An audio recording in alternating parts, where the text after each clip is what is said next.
Hello, Namaste dear students. Myself Professor Kapil Gupta and today I am going to teach you life process in a living organism. ठीक है, तो ये science का part 2 का second chapter है और ये जो चैप्टर है दो पार्ट में divided, that is part 1 and part 2. ठीक है, तो उसमें से पार्ट 1 आज हम लोग देखने वाले हैं. ठीक है, तो चैप्टर शुरू करने से पहले थोड़ा इंट्रोडक्शन देखते हैं इस चैप्टर के बारे में.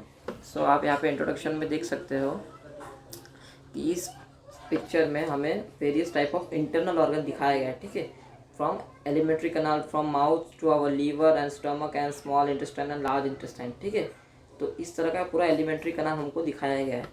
तो there are total 11 organ system in our body. Okay, तो हमारे बॉडी में टोटल 11 तरीके के ऑर्गन सिस्टम है जो हमारे बॉडी के अंदर है. ठीक है, जो बॉडी को काम करने में मदद करते हैं. ठीक है, तो उसमें से हमें 6 जो है हमारे सिलेबस में. ठीक है, तो कौन कौन से 6 हमारे सिलेबस में देखते हैं. So first one is respiratory system, second one is digestive system, third one is excretory system and fourth one is circulatory, fifth one is reproductive and last one is the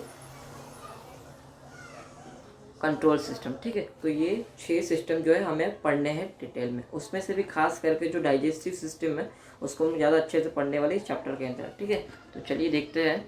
तो यहाँ पे आप लोग देख सकते हो अलग अलग तरह के खाना और भोजन इस यहाँ रखा गया है. तो इसका फोटो यहाँ पे क्यों डाला गया है, ये जो हम लोग खाते हैं, कुछ भी चीज़ जो हम लोग खाते हैं, ठीक है, उसको खाने के बाद वो बॉडी को एनर्जी किस तरह से देता है.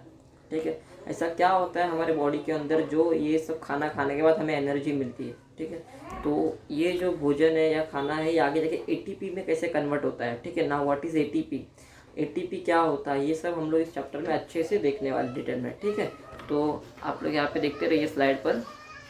ठीक है, food we eat provide nutrients. ठीक है, न्यूट्रिएंट्स क्या होते हैं हमें पता है.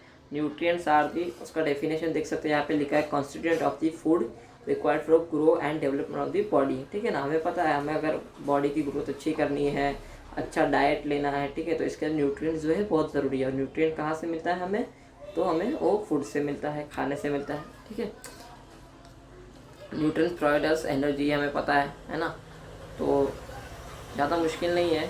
देखिए, it contains carbohydrates, protein, fat, lipid, vitamins and minerals. ठीक है, तो यही सब चीज़ें हमें मिलने के बाद, कार्बोहाइड्रेट हमने खा लिया. ठीक है, एग्जांपल के तौर पर हमने चपाती खाई. ठीक है, चपाती हमने खाया चपाती खाने के बाद वो अंदर कार्बोहाइड्रेट में कन्वर्ट हो गया. ठीक है, अब वो कार्बोहाइड्रेट से हमें एनर्जी कैसे मिली, तो ये क्वेश्चन है. ठीक है, तो क्या होता है कार्बोहाइड्रेट आगे जाके इसका ब्रेक डाउन होता है. ठीक है, स्मॉल स्मॉल मॉलिक्यूल में ब्रेक डाउन होता है और आगे जाके वो FADH2, NADH2, CO2 इन सब में कन्वर्ट होता है.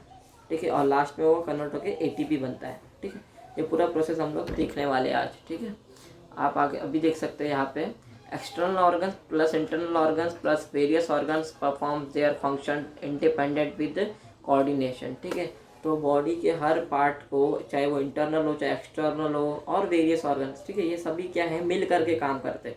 ठीक है, तभी एक ह्यूमन बॉडी अच्छे से काम कर पाता है ना. समझिए हमारा पेट अच्छे से काम कर रहा है और दिमाग अच्छे से काम नहीं कर रहा है, तो हम लोग क्या पागल गिने जाएंगे, है कि नहीं. या फिर दिमाग अच्छे से काम कर रहा है, पेट हमारा अच्छे से नहीं काम कर रहा, तो भी हम बीमार पड़ जाएंगे. तो बॉडी को अच्छे से फंक्शन करने के लिए internal plus external plus various organs, ठीक है, ये सभी ने एक साथ काम करना बहुत ज़रूरी है. ओके, तो देख सकते हैं आप हम लोग देखते हैं पहले डाइजेस्टिव के बारे में. ठीक है, डाइजेस्टिव सिस्टम में क्या होता है. In digestive system the food reaches our stomach, the lining secretes of the digestive juices which digest the food in a smaller molecule. ठीक है, तो हमने खाना खाया, खाना खाने के बाद उसका, समझिए हमने चपाती भाजी खाई. ठीक है, चपाती और सब्जी खाने के बाद उसका मुंह के अंदर क्या हुआ, उसका हुआ मैकेनिकल ब्रेकडाउन. ठीक है, तो वो क्या हुए, बारीक बारीक किए गए हमारे with the help of teeth. Then what happens, वो अंदर गए. अंदर जाने के बाद पेट में ये जो आपको अलग अलग जूसेस दिख रहे हैं, वो जूसेस की मदद से उसने क्या किया, तो इन जूसेस की मदद से, आपको ये जूस दिख रहे हैं ना, इन जूसेस की मदद से उसने उस फूड को, उस चपाती को केमिकल ब्रेक डाउन किया. ठीक है, तो ये हो गया डाइजेस्टिव सिस्टम के बारे में. नेक्स्ट हम लोग देखते हैं हमारा जो है मोटर सिस्टम, जो कि हमारा नर्वस सिस्टम, इसको कहा जाता है control system. Brain gives signal to different muscle, है ना. अभी अलग अलग काम करने के लिए ब्रेन हमें बताता है, ठीक है, कि अभी हमें ये काम करना है, अभी हमें लोकोमोशन करना है, अभी रेस्पिरेशन करना है और अलग अलग मूवमेंट करनी है, वो हमें हमारा ब्रेन बताता है। इसको कहते हैं control system. Okay, now living organism and energy production, ठीक है। तो living organism have two types of respiration. First one is internal respiration and second one is external respiration, ठीक है। Now what happens in internal and external respiration, इसको हम लोग थोड़ा अच्छे से डिटेल में देखते हैं, ठीक। सो क्या होता है इंटरनल रेस्पिरेशन में, इसमें क्या होता है, exchange of gas between the cells and the blood vessel, ठीक है। इसमें क्या होता है, O2 और जो CO2 है वो ब्लड वेसल में, मतलब अंदर ही अंदर, बॉडी के अंदर ही क्या होते हैं, एक्सचेंज होते हैं, ठीक है। पर एक्सटर्नल में क्या पता होता है, हमें सबको पता है, हम लोग हमारे नोज़ के थ्रू जो ऑक्सीजन लेते हैं वो हमारे बॉडी में जाता है, ठीक है, और अंदर का जो CO2 है वो बाहर आता है, ठीक है। तो ये हो गया external. Exchange of gases, that is O2 and CO2 between the body and the surrounding, is called as external respiration, and exchange of gases between cells and a blood vessel are called as internal respiration, ठीक है। अभी हम लोग देखते हैं next, that is wait, हाँ,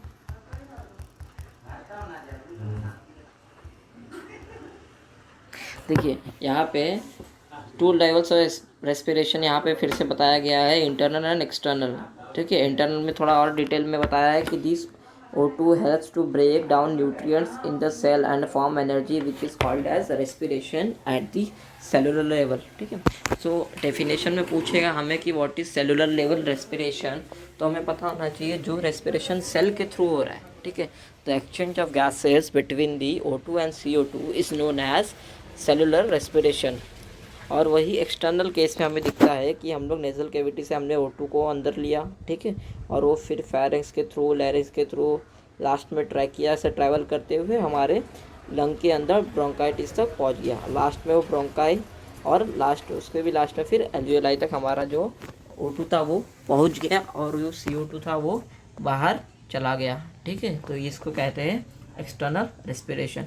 okay, now the breakdown of carbohydrate. मैंने आपको एग्जांपल दिया कि चपाती और सब्ज़ी का, तो हमने वो तो खा लिया, ठीक है। अब खाने के बाद उसका ब्रेकडाउन, उसके अंदर का जो कार्बोहाइड्रेट है उसका ब्रेकडाउन कैसे होगा, तो वो हम लोग इसमें देखते हैं अच्छे से। So food which we contains carbohydrates, protein, fat, lipid, vitamins and minerals, out of which carbohydrate is broken down to produce energy in the form of ATP, ठीक है। तो हमें बॉडी को बनाने के लिए या फिर हमें बॉडी को अच्छे से सरवाइव करने के लिए जो सबसे इम्पोर्टेंट चीज़ है वो है हमारा ATP, ठीक है। और वो ATP किससे मिलता है, तो कार्बोहाइड्रेट से, ठीक है। सो ATP का फुल फॉर्म यहाँ पे आप देख सकते हो, वो है एडिनोसिन ट्राइफॉस्फेट, ठीक है। Now for this carbohydrate glucose CHO is a break down into step wise manner to release the energy in the form of ATP, ठीक है। तो हमें पता है ग्लूकोज का जो फॉर्मूला और स्ट्रक्चर है वो है 6,6H12O6, ठीक है। तो इसको break down step wise break down करते करते हमें हमारा ATP वो मिल जाएगा, ठीक है। तो इसका पूरा प्रोसेस हम देखते हैं अभी। सो ऑक्सीजन, अभी इस प्रोसेस के लिए जो हमें वो ऑक्सीजन कभी कभी लगता है तो कभी कभी नहीं लगता है, ठीक है। तो जिसमें ऑक्सीजन लगता है उसको हम लोग कहते हैं एरोबिक, ठीक है। और जिसको ऑक्सीजन, जिस प्रोसेस में ऑक्सीजन नहीं लगता है उसको हम लोग कहते हैं एनारोबिक, ठीक है। तो ये अच्छे से देखते हैं अभी। If oxygen is used and if not used then it is called as aerobic and if not use then it is called as anaerobic. Okay, अभी मैंने बताया आपको, ठीक है। अब एरोबिक में 3 टाइप है। The first one is glycolysis, second one is Krebs cycle, third one is ETC cycle, ठीक है। और एनाएरोबिक में 2 टाइप से, फर्स्ट वन इज़ ग्लाइकोलिसिस और सेकंड वन इज़ फर्मेंटेशन, ठीक है। तो यहाँ पे मैं वापस से एक बार आपको सिंपल लैंग्वेज में बता देता हूँ, एक बार यहाँ पे ध्यान से देखिए। हमने यहाँ पे जो हमारा फूड था उसको कंजम्पशन किया, ठीक है। अब वो फूड हमारा, उसने क्या, फूड में हमने समझिए चपाती खाया, ठीक है। तो चपाती में हमारा क्या था, तो हमारा कार्बोहाइड्रेट था, ठीक है। अभी वो कार्बोहाइड्रेट को हमने हमारे बॉडी के अंदर लिया, ठीक है। अभी हमको कार्बोहाइड्रेट से हमको बनाना है एटीपी। मैंने बताया बॉडी को हमें बनाए रखने के लिए या फिर बॉडी को सर्वाइव करने के लिए हमें क्या चाहिए, तो एटीपी चाहिए। तो एटीपी बनाने का दो तरीका है। तो first, if we use oxygen so called as aerobic, and if we not use oxygen then it is called as anaerobic. ठीक है, अभी एरोबिक के भी 3 टाइप पे और अनएरोबिक के 2 टाइप से। तो होप यू आप यहाँ तक अब तक तो समझा रहेगा। ठीक है, अभी हम लोग आगे देखते हैं। सो एरोबिक रेस्पिरेशन को हम लोग यहाँ पे डिटेल में देखते हैं। ठीक है, तो मैंने बताया अभी आपको ग्लूकोज का स्ट्रक्चर दैट इज C6H12O6। ठीक है, सो एरोबिक रेस्पिरेशन में क्या होता है, ये ग्लूकोज जो स्ट्रक्चर है उसमें with the help of oxygen, ठीक है, with the help of oxygen ये हमारा ग्लूकोज जो है उसका ग्लाइकोलिसिस होता है। दैट इज़ ग्लाइको मतलब ग्लूको और लाइसिस मतलब ब्रेक डाउन। तो ये ग्लूकोज का यहाँ पे हो गया ग्लाइकोलाइसिस, दैट इज़ ग्लूकोज का ब्रेक डाउन, और वो कन्वर्ट हो गया पायरुविक एसिड। ठीक है, अब ये ग्लूकोज हमारा जो था वो 6 कार्बन का था। ठीक है, 6 कार्बन, और यहाँ पे पायरुविक एसिड जो है वो 3 कार्बन का बन गया। अभी सवाल उठता है तो बचे हुए 3 कार्बन कहाँ गए, तो बचे हुए 3 कार्बन जो है वो एक और पायरुविक एसिड बनाती है। ठीक है, तो इस तरह से एक ग्लूकोज से हमें 2 पायरुविक एसिड मिलते हैं, डेट इज 6C से 3C एंड 3C। ठीक है, तो अभी देखते हैं हम लोग आगे। डेट इज़ पायरुविक एसिड के बाद हमारा उसमें से जो है वो CO निकल करके हमें क्या देता है, एसिटाइल कोए 2। ठीक है, जो कि 2 कार्बन का होता है। एसिटाइल कोए एंजाइम जो कि 2 कार्बन का होता है वो हमें आगे जाके मिलता है। ठीक है, तो उसके बाद हमारा जो है ये प्रोसेस आगे जाके चला जाता है क्रेब्स साइकिल में। ठीक है, तो प्रोसेस क्या था, हमें क्या, हमारा मेन मोटो क्या है, मेन हमारा मोटो है जो हमने फूड खाया उस फूड को हमें एटीपी में कन्वर्ट करना है। ठीक है, तो यहाँ पे देखो प्रोसेस चालू हो गई है। पहले हमने कार्बोहाइड्रेट खाया, ग्लूकोज खाया, ठीक है, उसको ब्रेक डाउन किया और छोटा किया, 3 कार्बन में किया, 6 कार्बन से 3 कार्बन किया। ठीक है, फिर उसके बाद हमने उसको 3 कार्बन में से 2 carbon that is acetyl CoA में किया। अब ये साइकिल जो है वो क्रेब्स साइकिल में आगे जाके कन्वर्ट हो जाती है। ठीक है, आगे जाके प्रोसेस होता है क्रेब्स साइकिल में। ठीक है, अब ये क्रेब्स साइकिल में से हमें CO2 H2O एंड एनर्जी जो है वो मिलती है। Okay, now it occurs in 3 steps. तो first one is, second and third. देखो पहला ये तीनों हमने देखा है। ग्लाइकोलिसिस पता चल गया आपको क्या होता है। ग्लाइकोलिसिस मतलब ग्लाइको मतलब ग्लूकोज एंड लाइसिस मतलब ब्रेक डाउन। ठीक है, क्रेब्स साइकिल मैंने बताया जो प्रोसेस यहाँ पे ख़त्म हुआ था वो क्रेब्स साइकिल में शुरू होता है, और जहाँ से क्रेब्स साइकिल ख़त्म होता है वहाँ से हमारा ETC जो है वो शुरू होता है। इसको और डिटेल में देखते हैं। तो in general there is a 1 molecule of glucose which is converted into 2 molecule of pyruvic acid plus ATP plus NADH2 and H2O. ठीक है, then with the help of 2 mole of pyruvic acid it gives us 2 mole of acetyl CoA, 2 CO and 2 molecule of NADH. ठीक है, which happens in the cytoplasm. तो glycolysis किसमें होता है, हमेशा हमें याद रखना है, वो होता है हमारे साइटोप्लाज्म में। ठीक है, अब ये प्रोसेस यहाँ पे जो था ग्लाइकोलिसिस का यहाँ पे वो ख़त्म हो गया। ठीक है, तो अब यहाँ से जहाँ पे ये ख़त्म हुआ वहाँ से शुरू होता है हमारा क्रेब्स साइकिल। ठीक है, तो क्रेब्स साइकिल आगे जाके हमें क्या देता है, देखते हैं। क्रेब्स साइकिल हमें same CO2 H2O ATP NADH2 FADH2 देता है। ठीक है, देखो यही सब चीज़ें हैं। NADH2 हो गया, देखो NADH2 यहाँ पे सिर्फ एक नया प्रोसेस बनता है, एक नई चीज़ मिलती है जो कि है FADH2। ठीक है, उसके बाद हमारा CO2 है, ठीक है, H2O है, वही सब यहाँ पर है। ठीक है, क्रेब्स साइकिल यहाँ से शुरू हो गया। अब क्रेब्स साइकिल में हमें जो चाहिए था दैट इज़ ATP, वो तो हमें मिल गया ना NADH2 और FADH2 को मिला करके, है ना। लेकिन हमें एक बात याद रखनी है, ये जो प्रोसेस है which it is happen in a mitochondria. ठीक है, तो ग्लाइकोलिसिस हमारा होता है साइटोप्लाज्म में, और हमारा जो क्रेब्स साइकिल है वो होता है हमारे माइटोकॉन्ड्रिया में। ठीक है, hope you all understand till here. ठीक है, अभी very important that is difference between the glycolysis Krebs cycle and the ETC। Okay, so first about its discovery.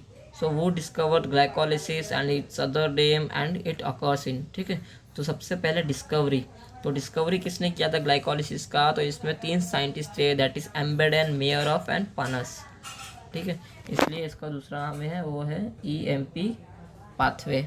Okay, next is Krebs cycle discovery किया था sir हंस crab ने, ठीक है, इसका देखो मैंने आपको बताया अदर नेम है ना। नेक्स्ट इज क्रेब साइकिल का दूसरा नाम है ट्राई कार्बोक्सिलिक एसिड साइकिल, इसको T